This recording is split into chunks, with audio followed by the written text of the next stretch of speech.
Hello, everyone. My name is Paulino Brenner. I am the host and founder of the Online Teacher Summit, and I'm always looking for ideas of what to do for myself and for other online teachers. And I believe we can get ideas and inspiration from anyone. So today I have Nicole Naditz. Hello, Nicole. How are you? Hi, I'm great. Thank you. How are you? I'm doing great. And please tell our audience who you are. Okay. So my name is Nicole Naditz. I am a French teacher near Sacramento, California. I've been teaching since 1993 in public and private schools, grades 3 through 12. But most of my career has been with public school, high school. Great. And you're also a Teacher of the Year for several organizations. So tell us a little bit about that. I've been very fortunate. So I have been honored back in 2012. Yes. Back in 2012, I was the Sacramento County Teacher of the Year after being named my district's Teacher of the Year and finalist for California State Teacher of the Year. And then Southwest Colt 2014 Teacher of the Year and Actful 2015 National Language Teacher of the Year. Great. And correct me if I'm wrong, I don't think you would characterize yourself as an online teacher per se. At least at the Online Teacher Summit, we talked about one-on-one independent teachers, but you do a lot of online teaching. Yes.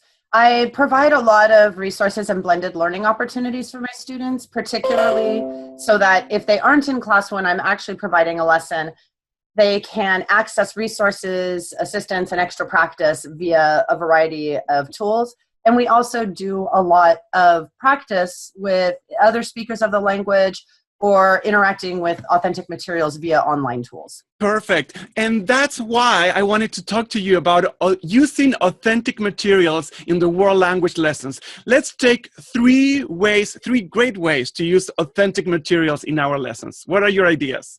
Okay, so let's see. One of the first things that I want to do with authentic materials are provide students a number of ways to interact with them.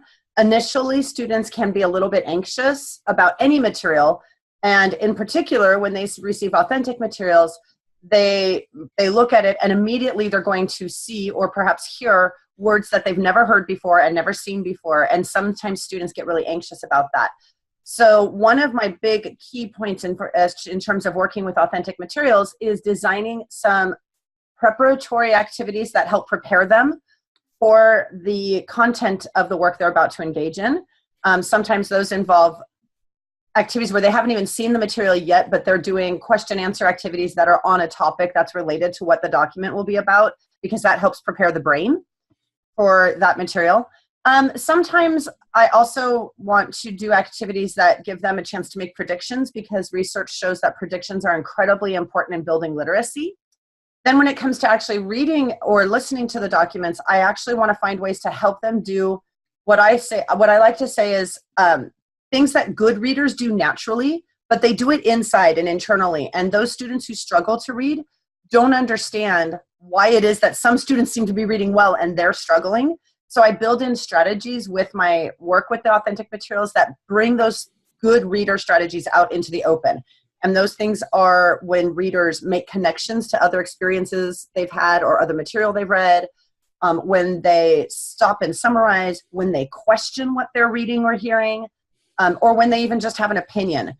Good readers and also listeners naturally do that while they are reading or listening, and they don't do it out loud, of course, normally. It's just an internal process. Readers that struggle just see words on a page and don't understand why that's not working for them. So I try to design strategies that bring those good reader strategies and good literacy strategies out into the open where all of my learners can see them, including the readers that are struggling. Great. So we have pre-materials, preparation materials, making predictions, and reading strategies. What are some of the kind of authentic materials that you like to use? Starting way early in French 1, for example, or year 1, I want to use materials that are easy to focus more on the word level. So you can look at menus, school schedules, vacation year schedules, because the calendar around the world for when classes are on and off is different. Infographics.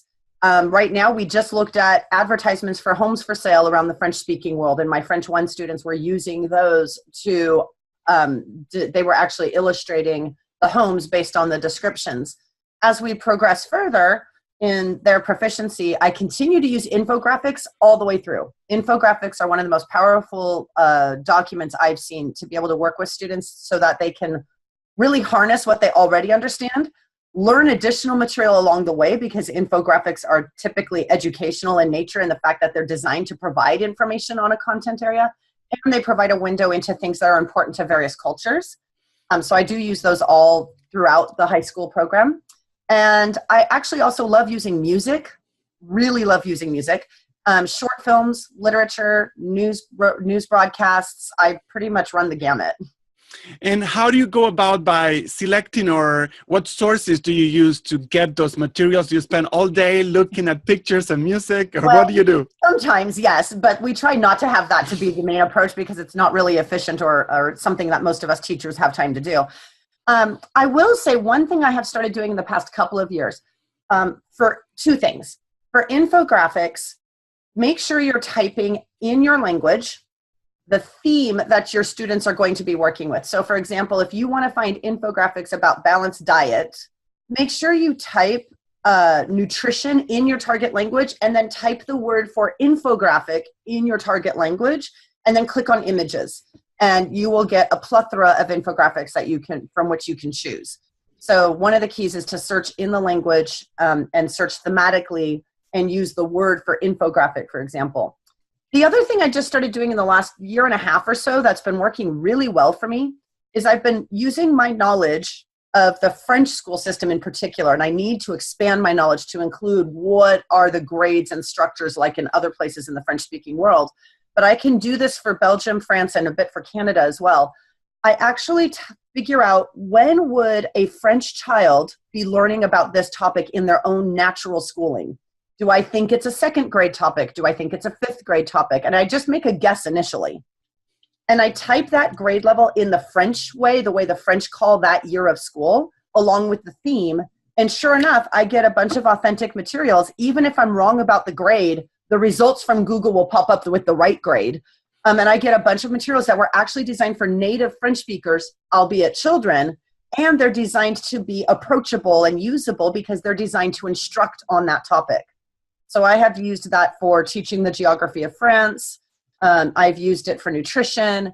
I've used it for a couple of other concepts as well. And it's been working really well for finding authentic materials that are appropriate for the level of my students and that were still originally designed for native speakers. Great. So you had given us some ideas of what to do before an activity with authentic materials, what to do with them, how to find them. For teachers who are not as experienced as you and want to start in a few days with their first authentic materials, what would be your suggestions? I think I actually really think I would go back to a couple of basic things. So find a document that works really well with the theme, the cultural theme that your students are working on. If you're new with authentic materials, I would submit that possibly a song or an infographic might be the best places to start. And design some kind of activity for them to do before they even experience that document, because it really does help ready the brain to receive that information.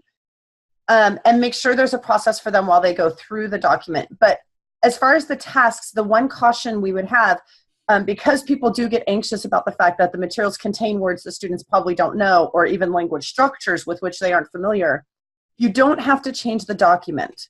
What we need to modify is the task that we ask our students to do, so that the task is appropriate for their level of proficiency. So in a year one course where students are novice, and the novice level really focuses on memorized chunks and phrases, that's what they can handle well and consistently. So I do tasks with them where they aren't expected to narrate in French expository about this document. They can't do that yet. They'll be able to do that later. So I'm going to design tasks that harness their ability to just focus on the words that they understand and show me that they can understand those words when they see them in the context of an authentic document. Sometimes that might be a closed type activity where they have to listen to a song and they're only listening for, there's lyrics printed and there's a blank, and they're just listening for what goes in that blank. And what goes in the blank is a word we've all been learning and practicing together, and they know it. Sometimes I do activities with found language, where they can just pull out words from the text and recombine them to help convey what they understood. And that works really well with novice learners. If you want to look up concrete poetry, that's an example of something you would do like that, or a found poem would be an example of a really nice task you can do with novice learners who probably can't write detailed sentences in the target language about what they understood. Nicole, you have given us lots of ideas. Thank you for sharing your expertise and insights. If people want to continue the conversation or if they have questions, what is a good way for them to get in touch with you? 2 ways are really easy. They can find me on Twitter at Nicole Naditz, NicoleNaditz, and also via email at nnaditz@gmail.com. Great. Well, thank you very much for your time. Thank you. That was a pleasure. Thanks a lot. Have a good day. Thanks. You too. Bye-bye.